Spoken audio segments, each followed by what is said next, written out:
She had never been to this part of Manhattan before.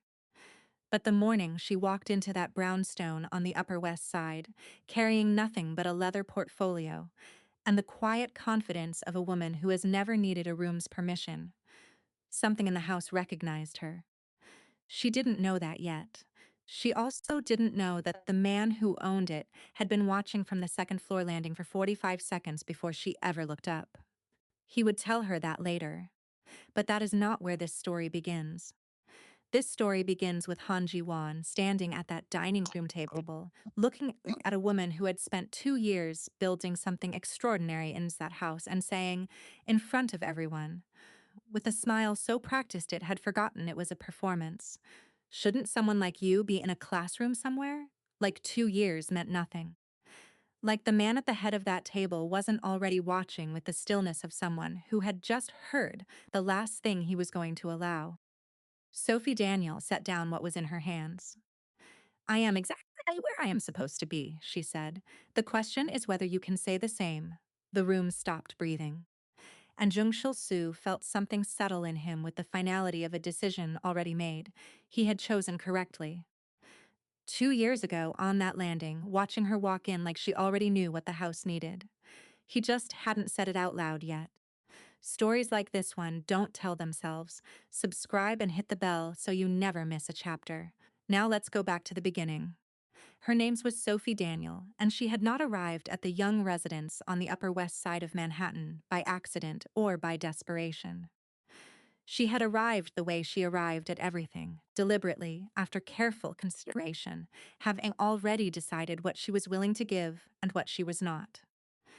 4 years before any of this happened, she had been running the educational program at one of the most prestigious private households in the city, not as a conventional tutor, not as temporary help between semesters, but as the person responsible for the complete academic and developmental structure of the children living in that house. She had designed their curriculum and from the ground up.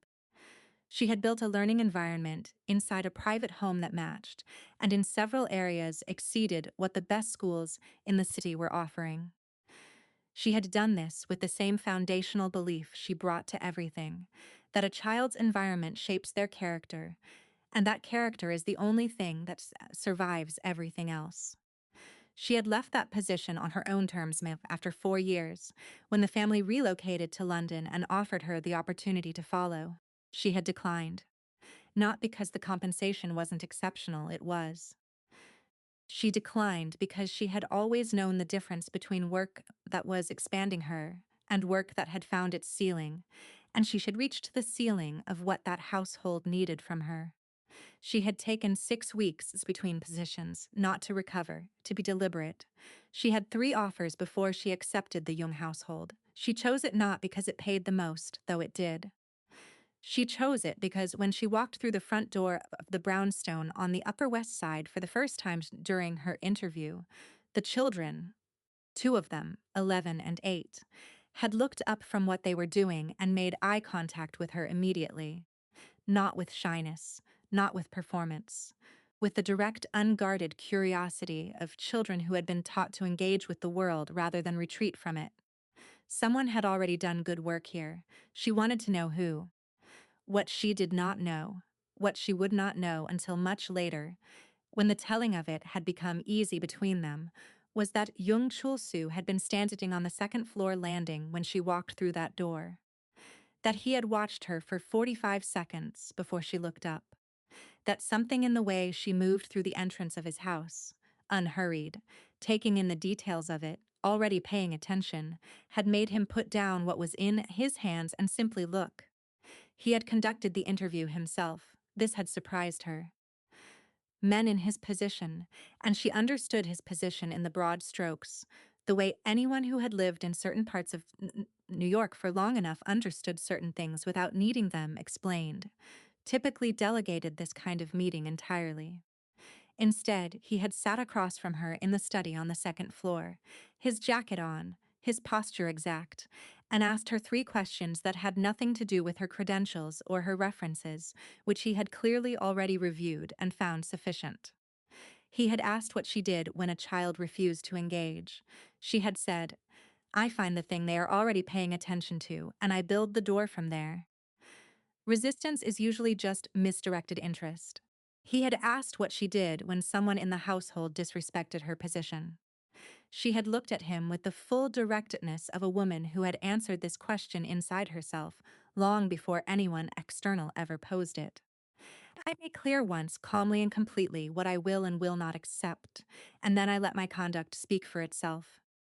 I have found it speaks more convincingly than I ever could. He had asked, last, why she thought a household like this one needed someone like her. She had looked around the study slowly, taking her time with it, the way she took her time with everything that mattered. Then she had looked back at him. Because children in extraordinary circumstances, she said, need someone who treats their education as the most ordinary and essential thing in the world. Not a luxury, not an accessory. A foundation, she paused. Most people in my position treat this kind of work as temporary. I treat every child I teach as though the habits I help them build are the ones they will carry for the rest of their lives. Because they are. He had said nothing for a long moment.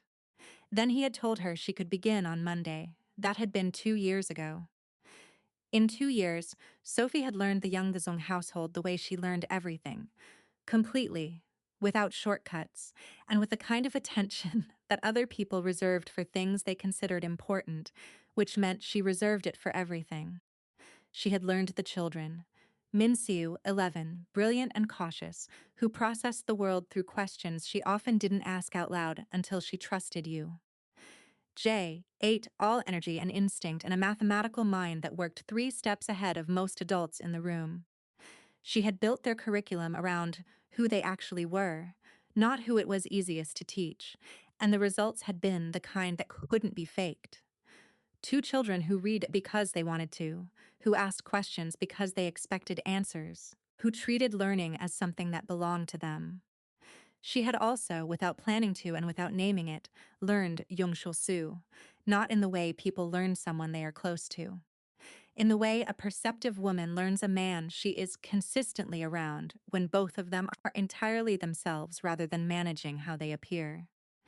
She had learned that he was quieter than the weight of his reputation suggested, that he carried his authority the way very few powerful men did, not by displaying it, but by simply being it, which was considerably more effective and considerably more rare.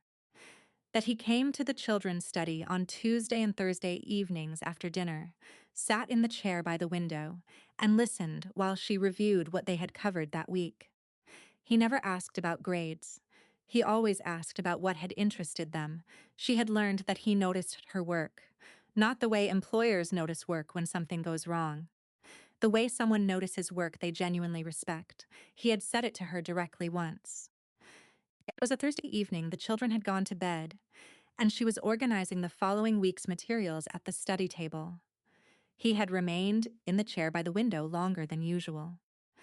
When she looked up, he was watching her with the particular quality of attention she had come to recognize, steady, unhurried, without performance.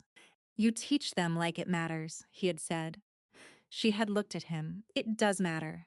He had stayed in the chair a moment longer than necessary. Then he had left, and neither of them had mentioned it again. But something in the space between them had shifted quietly from that evening forward.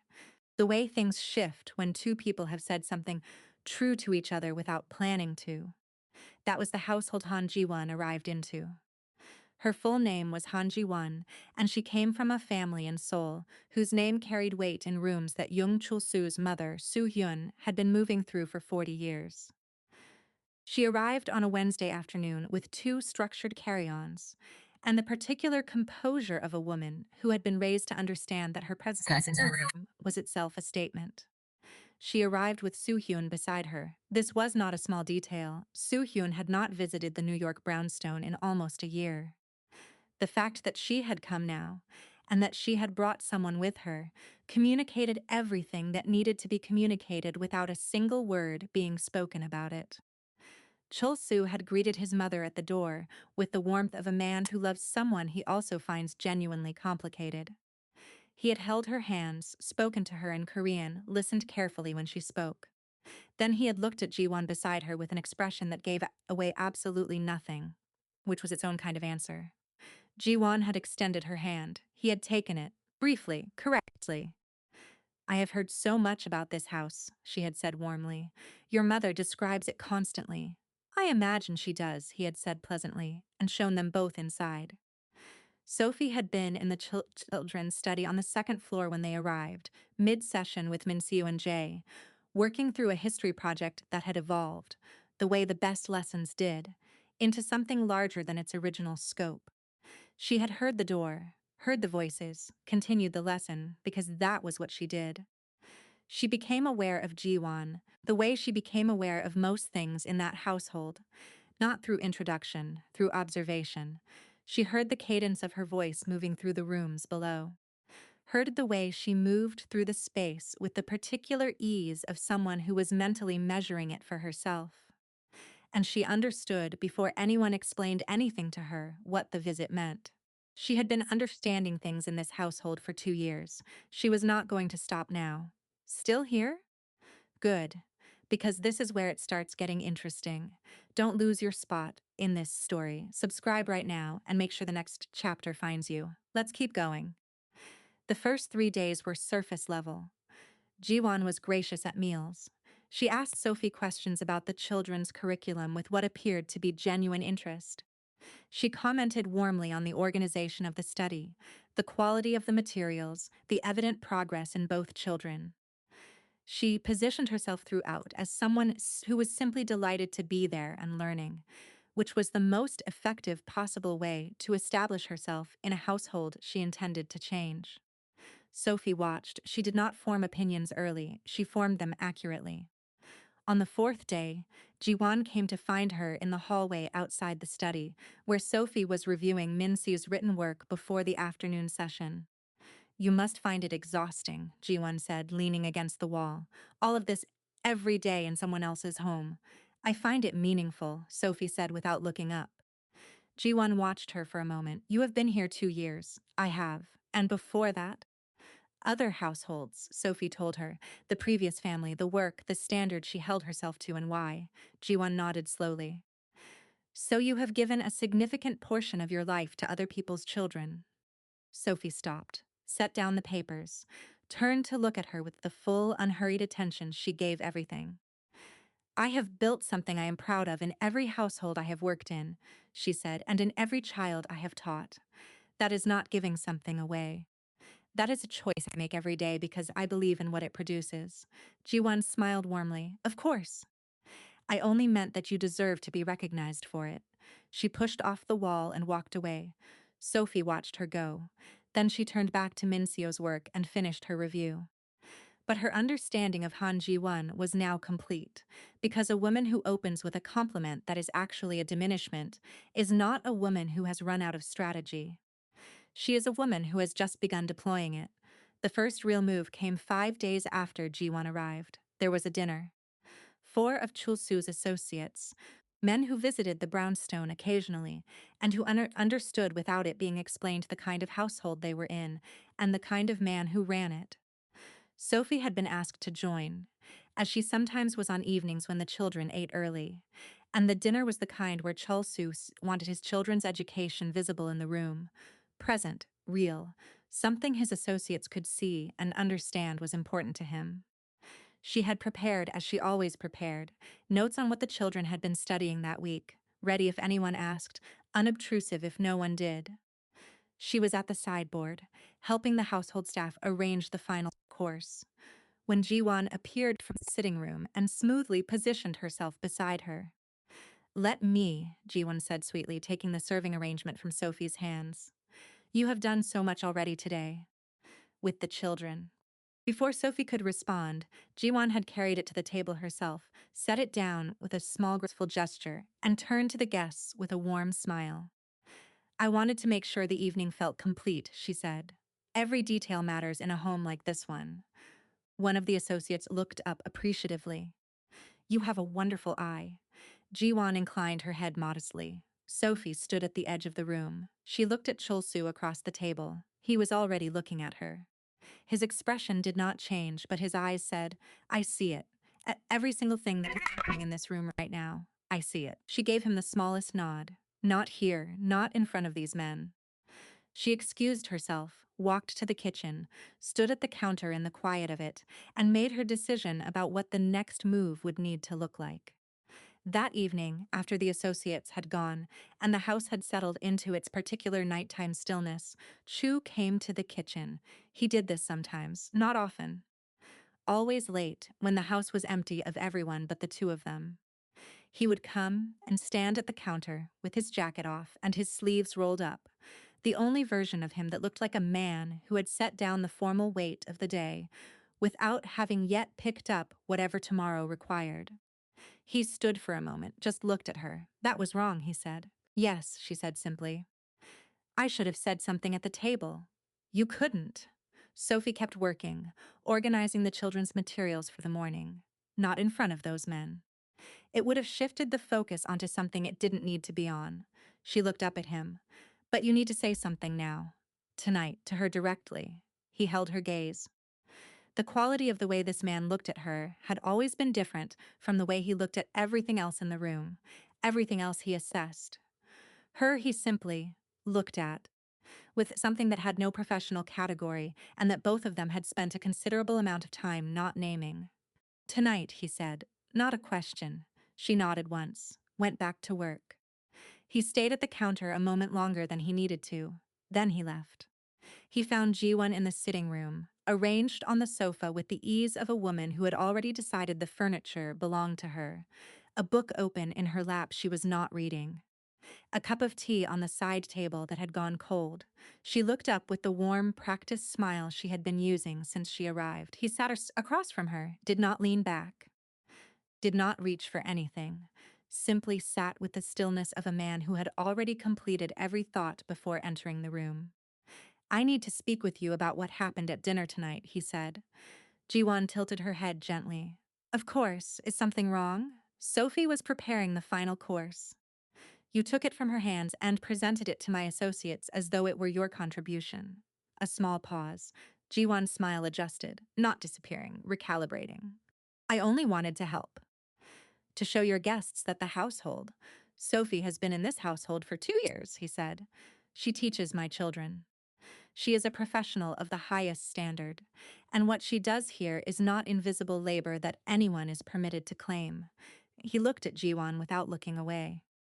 You took something from her hands in front of men who matter to this family, and she stood at the edge of that room and said nothing because she understands situations more clearly than most people give her credit for. Jiwon set her book down. Something shifted underneath her composure.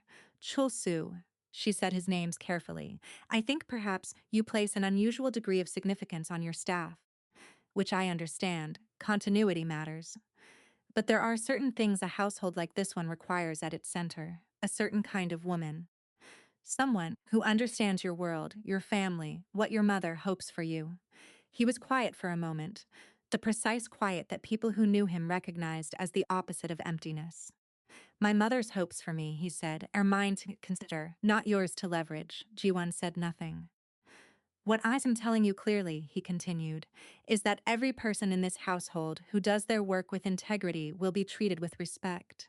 Not occasionally, not when it is convenient. Consistently, without exception, he held her gaze. That will not happen again. He stood. The conversation was finished.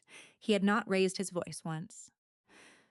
Jiwon sat in the sitting room after he left and understood, for the first time since she had arrived, that she had made a miscalculation of significant scale.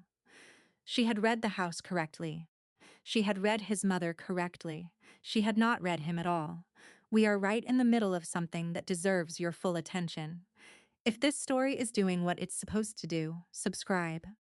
Stay. These stories only keep coming because you keep showing up for them. Don't go anywhere. She decided to go directly to the source. The next morning, Jiwon came to the children's study.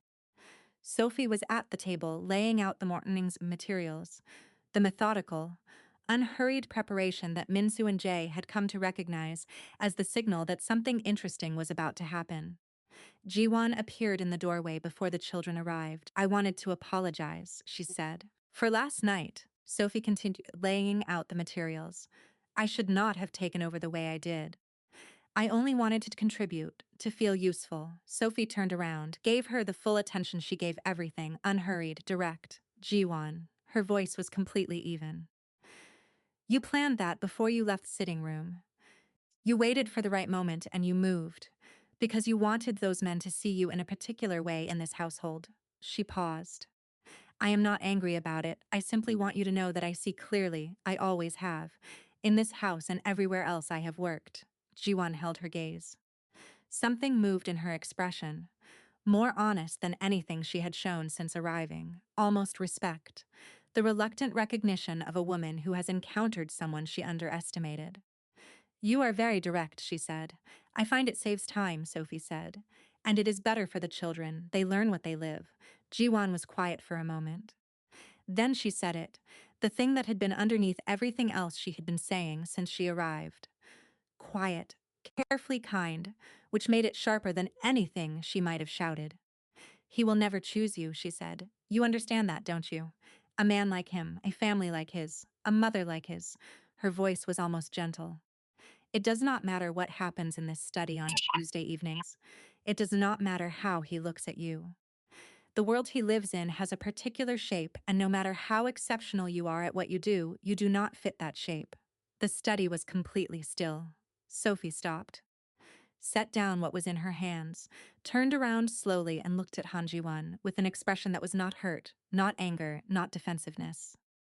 Just the absolute composed clarity of a woman who has never once needed someone else's map to know where she stood. She took her time before speaking. Let the silence sit exactly as long as it needed to.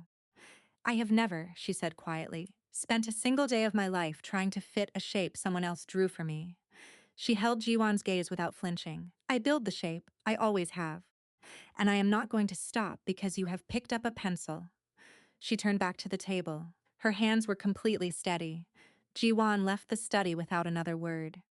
But she did not leave the fight. 2 days later, Soo-hyun came to find Sophie. She found her in the children's study during the afternoon independent work session. Min Seo reading. Jae working through a problem set Sophie had designed specifically for the way his mind moved. Soo-hyun stood in the doorway and looked at the room with the eyes of a woman who had spent 50 years noticing what other people missed. Sophie acknowledged her with a nod and a quiet word to the children, who glanced up briefly and then returned to their work without disruption. The ease of it, the children's complete comfort with the rhythm of the room, was not lost on Soo-hyun. Walk with me, Soo-hyun said.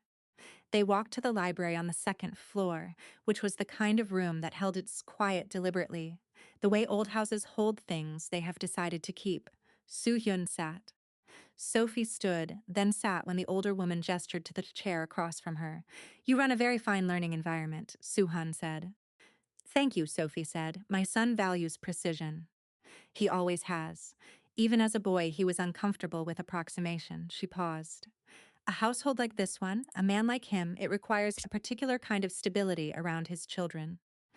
You understand what I mean. Sophie looked at her steadily. Yes, I understand exactly what you mean. Soo-hyun studied her. You are not going to make this easy. I am going to be honest with you, Sophie said. Which I believe you prefer to easy. Something moved in the older woman's face. The recognition of someone who has been read accurately by a person they did not expect to be read by. Jiwon is a considered choice, Soo-hyun said, for his world. For this family.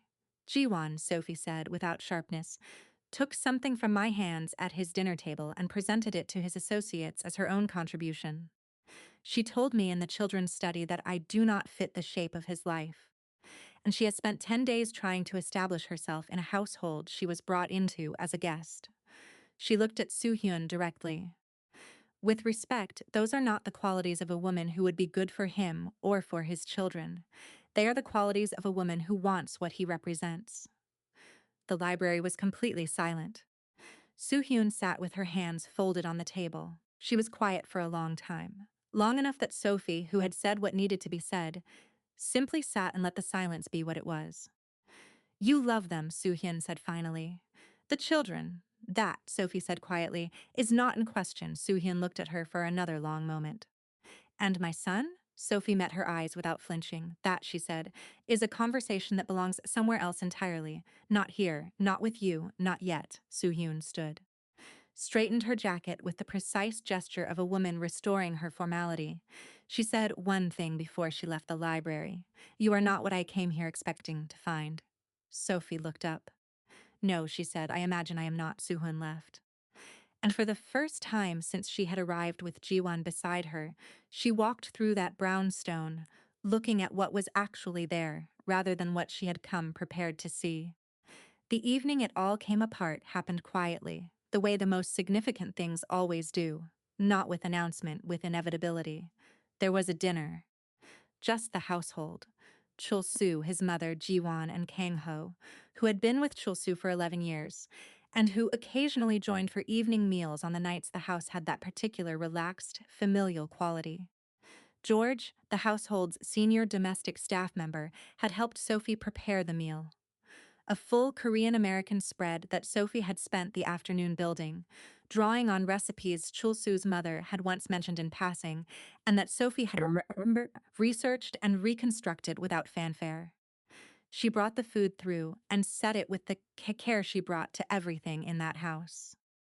Kang-ho, who had been with Chul-soo for 11 years and who did not offer compliments the way people offered small talk, looked up after the first course and said simply, with the weight of a man who meant every word, "This is extraordinary." Before Sophie could acknowledge it, Jiwon said, I made a few suggestions on the seasoning. I am glad it came together well. She smiled graciously around the table. Sophie stood at the edge of the room. She looked at Chul-soo. He was already looking at her.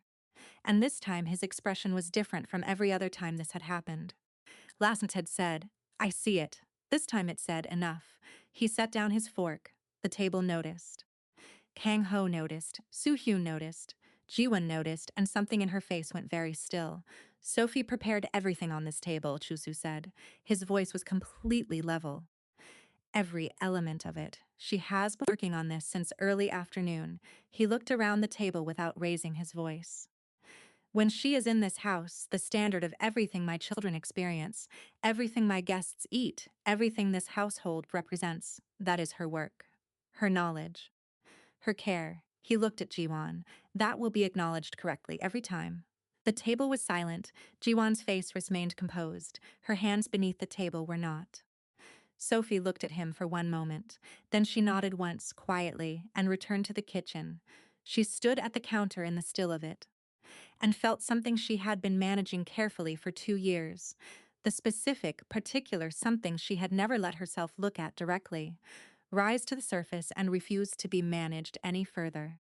She heard the kitchen door. She did not turn around. She knew his footstep by now the way she knew every sound this house made. He came and stood beside her at the counter, close.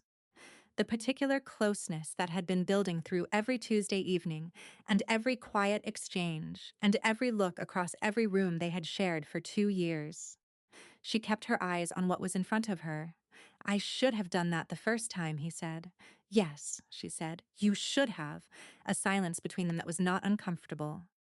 That had never been uncomfortable. That had always been, underneath everything else, the most honest communication either of them had managed.